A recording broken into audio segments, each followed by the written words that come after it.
नागपुरात गुन्हे शाखेच्या सामाजिक सुरक्षा विभागाच्या पथकानं ऑपरेशन शक्ती अंतर्गत एक मोठी कारवाई करत देह व्यापाराचा पर्दाफाश केला।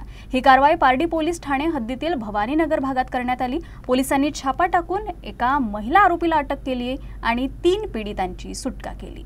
गुन्हे शाखेच्या सामाजिक सुरक्षा विभागाच्या पथकाला गुप्त माहिती मिळाली की पारडी येथील भवानीनगर परिसरात देह व्यापार केला जातोय। या माहितीवरून कारवाई करत पोलिसांनी बनावट ग्राहकाच्या मदतीने एका महिलेसाठी 2000 रुपयांचा सौदा केला। महिला खोलीत प्रवेश करताच पोलिसांनी छापा टाकला। कारवाई दरम्यान नेहा उर्फ पूजा रामप्रसाद साहू नावाच्या महिलेला अटक करण्यात आली, तर घटनास्थळाहून 3 पीडितांनाही ताब्यात घेण्यात आलं। पीडितांना पैशाचं आमिष दाखवून देह व्यापाराच्या या दलदलीत ओढण्यात आलं होतं। वैभव द्विवेदी नावाच्या दलालामार्फत या महिलांना या ठिकाणी आणण्यात आल्याचं तपासात उघड झालंय। मात्र वैभव पोलिसांना सापडलेला नाहीये। सध्या त्याचा शोध सुरू आहे।